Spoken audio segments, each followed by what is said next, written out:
Halo bosku, kembali saya Timothy di sini dari Agejok dan Suave Nano Keramik Semarang. Nah, semoga di tahun 2020 ini kalian makin sukses, makin berhasil di dalam pekerjaan, dalam keluarga. Mungkin yang punya mobil, yang sudah punya mobil bisa nambah mobil, yang punya mobil tahun yang agak tua bisa upgrade. Pokoknya banyak berkah. Dan juga selama wabah corona ini semoga kita semua diberi kekuatan supaya tetap sehat, supaya tetap berpikir positif, tetap semangat, sehingga nanti ketika corona sudah berakhir kita bisa melihat sesuatu yang lebih indah dibanding sebelumnya. Nah, saat ini saya ingin ngobrol-ngobrol sedikit, sebenarnya lebih ke arah sharing sih. Jadi waktu kemarin itu Mas Wahid sempat ke Jakarta bareng kita, lalu dia nyobain mobil saya kebetulan, dan kemarin Mas Wahid sempat bikin video tentang mobil saya, yaitu ini. Jadi kunci ini bisa macam-macam ya, mungkin bisa Kijang Innova, mungkin juga ini bisa Toyota Yaris juga gitu. Jadi ini bisa macam-macam. Cuma kunci ini sebenarnya ini kunci sebuah mobil Toyota Kijang Innova, yaitu Innova Diesel 2012 atau yang bisa sebut dengan Grand New Innova, atau kalau yang ngerti tentang mesin biasanya nyebutnya Innova 2KD karena kode mesinnya adalah 2KD apa gitu, pokoknya 2KD. Nah, karena kemarin Mas Wahid itu ngangkat tema tentang Innova Diesel, makanya saya juga kepikiran saya pengen bikin konten, saya pengen bikin video tentang Innova saya sendiri gitu, yang mungkin sebelumnya saya nggak pernah bahas tentang Innova gitu. Jadi sebenarnya Innova ini kan menarik ya, karena mobil ini juga udah ada di Indonesia. Toyota Kijang itu dari tahun 1970-an, dimana udah lama banget lah. Cuma yang spesial Innova 2KD ini itu menggunakan diesel sistem common rail pertama kali dan turbo. Jadi sebelumnya Kijang LGE itu masih Kijang biasa, diesel dengan Bosch pom, tapi Innova 2KD ini sudah menggunakan common rail dan turbo lagi gitu. Makanya banyak tuner-tuner yang merubah mobilnya atau upgrade performance-nya, upgrade performance mobilnya sehingga jadi lebih kencang lagi. Nah, sebenarnya kalau bisa dibilang Kijang Innova ini itu kenapa saya sekitar 1,5 tahun yang lalu ya kayaknya. 1,5 tahun yang lalu saya kenapa memilih Innova gitu untuk sebagai mobil keluarga saya, karena saya udah keluarga, saya sudah punya istri, sudah punya anak 2. Kenapa saya memilih Innova? Karena yang pertama mungkin mobil itu besar gitu, jadi mobilnya gede gitu, jadi memang udah baris pertama lebar, nyaman, baris kedua apalagi itu lebar banget punya Innova itu.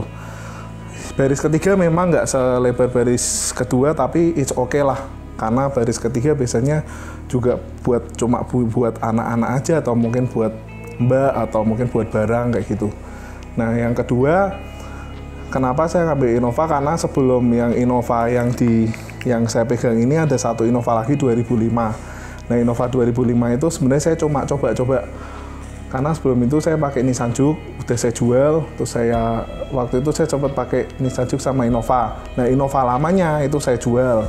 Innova Juke-nya saya jual. Lalu saya ngambil Innova 2005. Saya ngambil Innova 2005, dan setelah Innova 2005 itu saya ngerasa nyaman banget pakai Innova gitu. Saya ngerasa, wah, Innova ini tenaganya gede, perawatannya minim, murah, ya cenderung lebih murah lah dibanding Nissan Juke. Lalu juga dengan Innova ini tenaganya gede, perawatannya lebih terjangkau, mobilnya juga nyaman, suspensinya nyaman, kalau di tol juga stabil, dan juga muat banyak gitu. Dan juga mungkin salah satu yang pertimbangan utama bisa diisi biosolar. kan biosolar murah ya, cuma 5.150. Nah, setelah pemakaian Innova pertama gitu, saya mulai seneng gitu sama Innova gitu, karena kan istilahnya waktu saya ngambil Innova itu saya kena di harga 125-an, hampir 130 lah. Jadi untuk tahun 2005 dengan harga segitu bisa dibilang murah, bisa dibilang mahal, tapi untuk sekelas mobil keluarga kayak gitu dengan value yang seperti itu, saya akhirnya memutuskan untuk memilih Innova gitu. Walaupun mungkin dengan mobil yang 3 baris atau MPV itu banyak pilihannya, tapi saya tetap mencoba lah, saya coba milih Innova gitu. Waktu itu ngambil Innova Matic tipe V gitu. Saya mulai senang tuh sama Innova itu. Nah, setelah pakai Innova itu akhirnya istilahnya pengen cari tahun Innova yang tahunnya lebih muda gitu. Itu 2005, lalu kembali ngambil ke Innova. Saya pertimbangan untuk pengen ngambil Innova 2012. Nah, kenapa 2012? Karena udah facelift yang pertama. Jadi mukanya udah berubah, mesinnya juga dengar-dengar udah berubah. Lalu juga warna interiornya ada perubahan sedikit. Dan saya yakin Innova 2005 kan generasi pertama, sedangkan Innova 2012 adalah generasi kedua. Pasti ada perubahan atau perbaikan lebih baik dibanding Innova sebelum-sebelumnya. Saya akhirnya mengambil Innova 2012 di Jakarta. Kenapa saya memilih Jakarta? Karena ketika cari Innova Diesel Matic itu di Jawa Tengah pilihan saya sedikit. Tapi ketika saya menuju ke Jakarta, saya memiliki lebih banyak pilihan karena stok mobil di Jakarta itu lebih banyak. Yang pertama lebih banyak secara warna, lalu untuk yang tipe otomatis itu juga pilihannya lumayan banyak. Sedangkan kalau di Jawa Tengah itu lebih banyak manual dibanding matic. Kalau di Jakarta lebih banyak matic. Dan juga di Jakarta secara harga juga lebih murah. Mungkin di Jakarta juga istilahnya saya juga ada keluarga di Jakarta, jadi lumayan sering lah kayak ke Tangerang gitu, ke Tangerang atau Jakarta, jadi sekalian lah waktu ke Tangerang itu sekalian ngambil mobil gitu.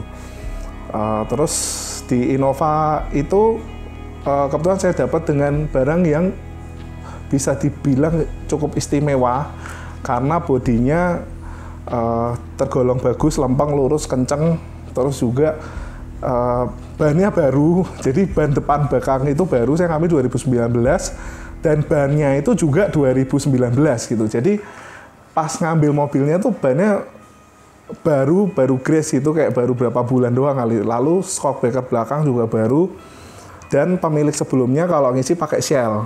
Jadi itu membuat saya menarik gitu, ini barangnya, dan harganya juga lumayan terjangkau. Maksudnya dibanding barang-barang yang sama itu lebih oke gitu. Dan juga kebetulan saya suka warna putih karena nggak tahu aja dari dulu suka warna putih, menurut saya cakep gitu warna putih.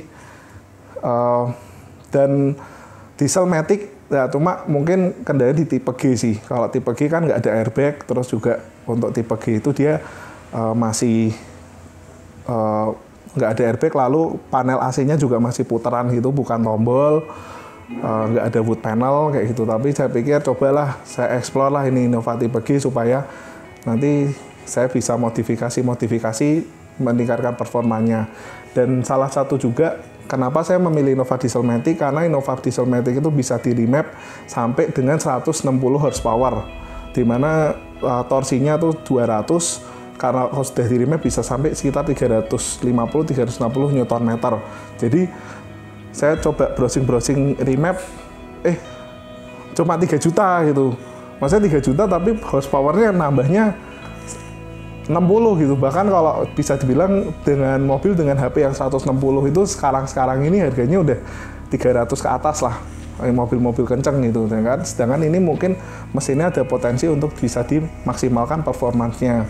Nah, dari situ akhirnya saya memutuskan untuk mengambil Innova, lalu sampai saya cobain di Jakarta ke Semarang, saya udah bawa di tol itu kecepatan 150. Jadi kalau orang-orang ngomong kan kalau mobil diesel itu setelah dipakai di tol dibawa ngebut itu bisa bersihin injektornya katanya gitu. Jadi waktu perjalanan dari Jakarta dari Tangerang ke Semarang saya udah isiin pakai oktan booster, STP oktan booster itu supaya bisa membersihkan dengar-dengar sih bisa membersihkan injektornya, apalagi di tol jalan kencang.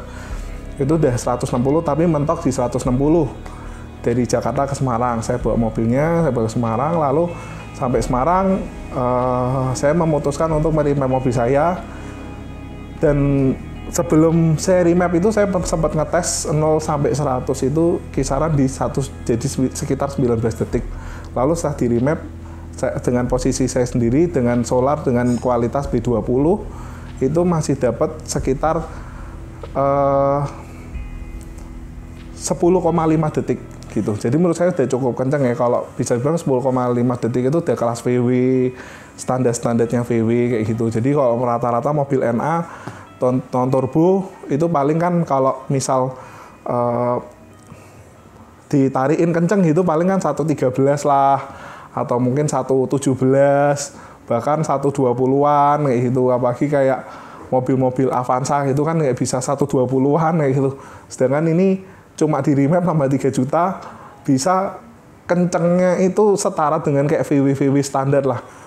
Kayak gitu. Jadi itu menarik banget buat saya, karena belakangan ini emang suka juga itu dengan performance mobil gitu ya, dikit-dikit lah belajar-belajar gitu supaya nambah pengetahuan di otomotif.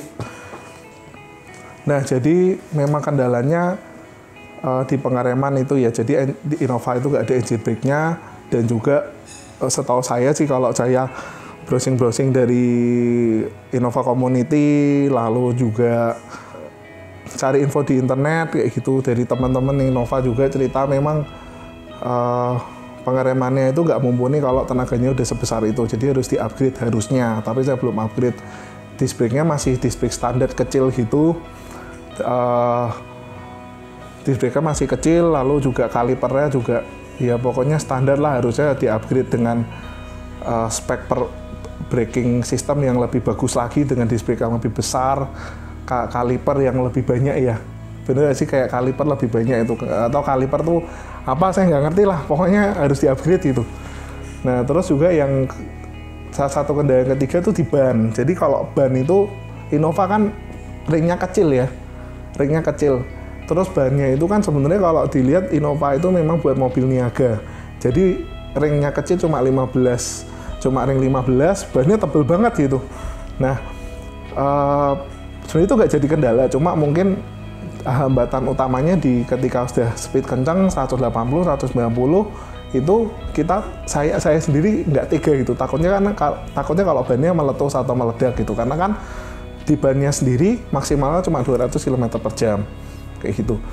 Nah, mungkin itu sekilas tentang saya jelasin tentang mesin. Mungkin apa yang saya lakuin itu cuma kayak nge-remap aja. Sama satu lagi yang penting ketika merawat mesin diesel itu adalah intake cleaning dan purging, karena waktu itu sempat saya ngerasain Innova saya getarannya lumayan kencang. Saya pikir itu engine mountingnya kena, terus saya cobain intake cleaning dan purging, ternyata cuma dengan intake cleaning dan purging aja itu getarannya tuh hilang total gitu. Jadi sepenting itu gitu purging dan intake cleaning untuk mesin diesel. Jadi cuma purging intake cleaning udah langsung getaran mesinnya tuh halus gitu. Nah, setelah di remap juga mungkin sedikit banyak mesin ketika di putaran bawah sedikit kasar. Tapi ketika di putaran tinggi halus banget malahan. Dan juga ketika di putaran bawah itu lebih boros dibanding standar. Tapi ketika di putaran tinggi dia justru malah hemat gitu. Karena saya udah cobain ketika di tol jalan 150, 160 itu konsumsi BBM-nya malah dapat 111. Jadi saya anggap cukup irit lah untuk Innova 111 2500 cc turbo, jalan sekencang itu cuma dapat 111. Istilahnya dari Semarang Jakarta satu tangki cukup gitu, satu tangki 300.000. Jadi kan 300.000 Semarang Jakarta dengan menikmati mobil yang nyaman, kenceng, tenaganya nggak habis-habis, cuma habis 300.000 gitu. Nah, itu menurut saya worth it banget gitu untuk mobil Innova tuh ketika di remap worth it banget, karena ya mobilnya tenaganya enak dan juga ketika dibawa luar kota malah makin ngirit. Tapi kalau dalam kota memang sedikit lebih boros sedikit lah, tapi is oke lah, tenaga gitu kan buat nyalip-nyalip di kota-kota juga enak banget kan. Kayak gitu, kita butuh cepat, kita gas langsung lari mobilnya. Nah terus mungkin salah satu minusnya juga kan karena EGR-nya ditutup, itu kebulan asap itu jadi banyak sekali di belakang itu. Apalagi kalau kita bercegasnya itu kayak kalau orang-orang Innova nyebutnya itu cumi-cumi. Jadi karena injektornya udah disetting seperti apa gitu sama tuner, sama seorang tuner, makanya asap itu jadi keluar banyak karena solar yang terbakar banyak kan kayak gitu kalau dibejek. Lalu perawatan-perawatan lain di Innova seputar mesin itu aja. Paling ganti-ganti oli transmisi, saya pakai Aisin. Oli mesin pakai PTT. Lalu paling ganti filter oli. Ya paling itu aja sih kalau Innova. Nah ini sekian penjelasan tentang Innova. Kita langsung cek ke mobil Innova saya yang udah di remap itu.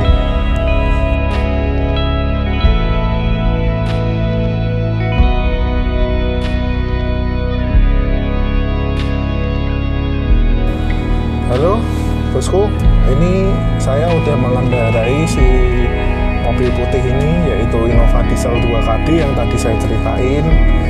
Nah sebenarnya modifikasi di mobil ini tuh ya bisa dibilang nggak cuma mesin ya, saya udah sempat ganti ini wood panel lah segala macam, tapi nanti dibahas. Ini kita mau ngetes dulu, ada dua pengetesan, yaitu pertama pengetesan di bener nggak sih Innova ini lebih dari speed limitnya, yaitu 160 km per jam. Saya akan tunjukin apakah dia bisa menembus speed limit dari ATPM atau enggak. Yang kedua, bukti daripada di remap adalah yang kedua, yaitu 0 ke 100-nya bisa di bawah 19 atau enggak. Karena saya nggak yakin saya bisa dapat 10,5 lagi karena B30 itu cetannya tuh rendah banget gitu dibanding B20 dulu gitu. Jadi mungkin kalau saat ini saya nggak pakai B30, saya nggak pakai B20 tapi B30, jadi mungkin agak berkurang sedikit. Lalu di belakang ngebul cumi-cumi atau enggak, nanti kita cek. B30 itu apa ya bos? Kalau B30 itu sebenarnya kan program Jokowi ya. Jadi program Jokowi itu supaya lebih banyak minyak sawit dibanding solar. Jadi kalau dulu B20 itu campuran minyak sawitnya 20%, solarnya 80%, sekarang minyak sawitnya 30%, solarnya jadi 70%. Jadi otomatis performa mobilnya pasti turun karena solarnya lebih sedikit dibanding yang dulu. Kayak gitu. Biar lebih ramah lingkungan gitu ya bos? Yang sebenarnya kalau dibilang ramah lingkungan ya pastinya lebih ramah lingkungan ya, karena nggak pakai minyak bumi, tapi lebih ke arah cuma pakai minyak yang dari tanaman ya, kayak gitu sih kalau B30. Cuma kalau udah kayak Innova remap ini mah udah ya pasti kalau uji emisi nggak mungkin lolos, karena EGR-nya juga udah ditutup dari waktu nge-remap sih. Jadi nggak ada udara masuk, nggak ada udara kotor atau udara panas yang masuk ke mesin. Jadi semua udara kotor dibuang, makanya asapnya keluar hitam-hitam kayak gitu. Nanti kita cek langsung ya speednya apakah bisa menembus 160 atau enggak. Saya buktikan remap ini, nanti lihatlah pokoknya gimana.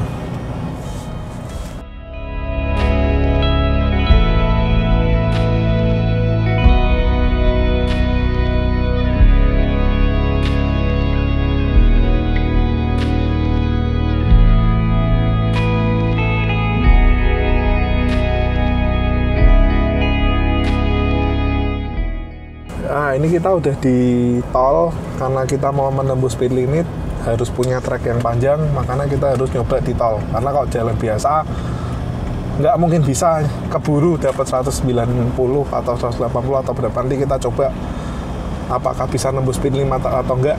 Ini cobain. Sekarang kita coba apakah bisa tembus ke 160 speed limitnya ATPM atau enggak setelah remap. Nah ini malah kelebihan 100, ini 110, saya coba dari 100 ya. Moga-moga aman lah dan nggak padat jalannya. Kita dari 110 kita gas. Ini saya udah gaspol ini. udah gaspol 140, 145, 150, sekarang 155. Di 160 itu ATPM dia udah mentok, 160 udah mentok, tembus. Ini udah tembus dari 160, 165, 170, 107, aduh rame jalan, 175, 180, cuma jalanan rame, jadi kita coba lagi ya. Kita coba lagi, kira-kira 180 tadi masih tembus atau enggak ya.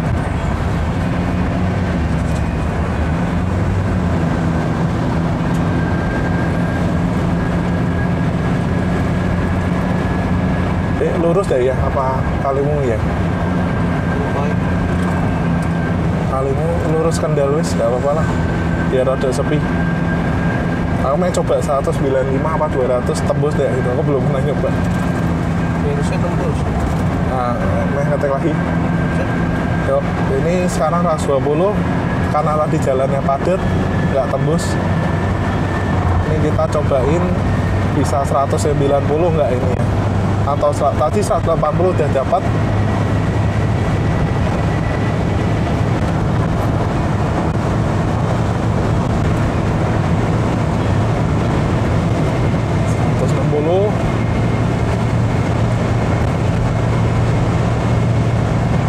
Wah, jalannya rame.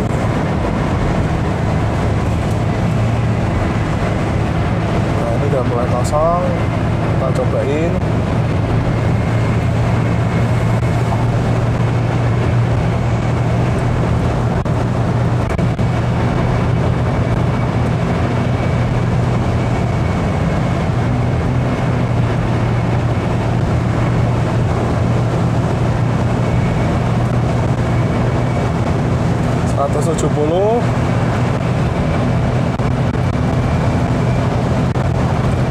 Iya, 180. Wah, nggak tahu keburu nggak ya.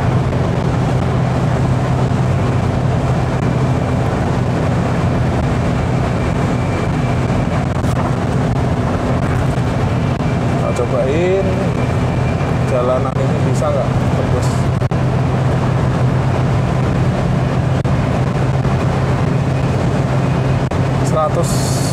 Hampir 190 ya.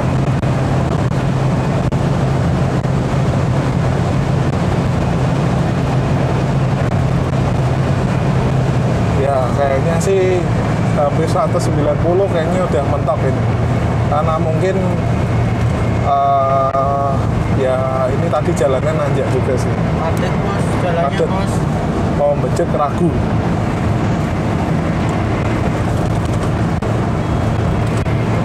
Tapi yang jelas udah memecahkan rekor lebih di speed limit ATPM udah ditembus dengan remap. Jadi sebenarnya mesin Innova 2KD ini potensinya super banget karena speed limit gampang banget ditembus effortless, cuma dibejek dikit udah tembus.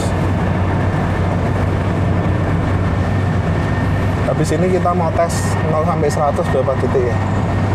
Sama saya mau tunjukin tuh gimana ngebul asapnya ketika dibejek pol. Nah, sekarang kita mau cobain 0 dari 100 itu kira-kira berapa detik? 0 sampai 100 bos. Hah? 0 sampai 100. Iya, 0 sampai 100 ya. Oke. Ini udah. Ini cobain ya. Nanti kita mesti spin sih, biasa spin terus.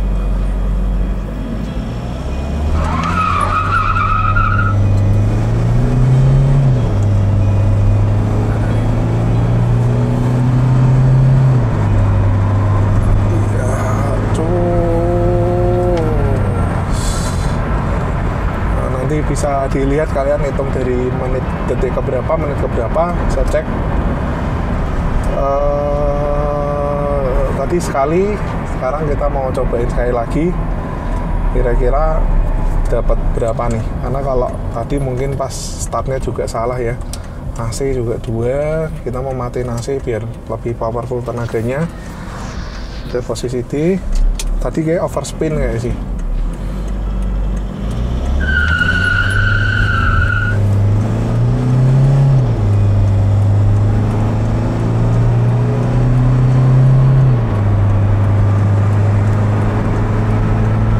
Ya, tahu tadi dapat berapa, bisa cek sendiri. Nah itu, jadi kalau udah di remap pasti spin terus, kalau digas bejek pasti langsung spin. Bosku, ini sedikit saran dari saya. Jadi kalau misal kalian punya Innova, terus habis itu kalian udah remap, udah macam-macamin, mungkin mobil kalian kencang tapi tetap mesti waspada ya. Jadi sebenarnya itu tergantung, kalau mobil kalian kencang udah bukan urusan mobilnya lagi, tapi lebih ke nyali kalian, tapi harus tetap memikirkan safety. Jangan kalau ada mobil tetap hajar-hajar aja, nyelip-nyelip aja, karena itu resikonya berbahaya banget karena mobil kalian kencang. Lalu juga pastikan nggak cuma mesin kalian yang dalam kondisi prima gitu, jadi kalian mesti pastiin rem kalian kondisi bagus nggak, maksudnya piringan cakram kalian tuh oke atau enggak, kampas rem kalian tebal atau enggak, atau kampas rem kalian punya merek yang bagus atau enggak, atau merek abal-abal atau barang KW. Lalu juga kalian mesti cek transmisi kalian gimana, pendinginan kalian gimana, kaki-kaki mobil kalian gimana. Jadi ketika jalan kencang itu tetap dalam kondisi aman, karena yang penting ketika mengendari mobil kan safety ya, walaupun kencang tapi masih safety. Jadi nggak cuma mesin yang di benar kondisi prima, tapi yang lain juga diperhatiin. Kalau dari saran saya kayak gitu sih.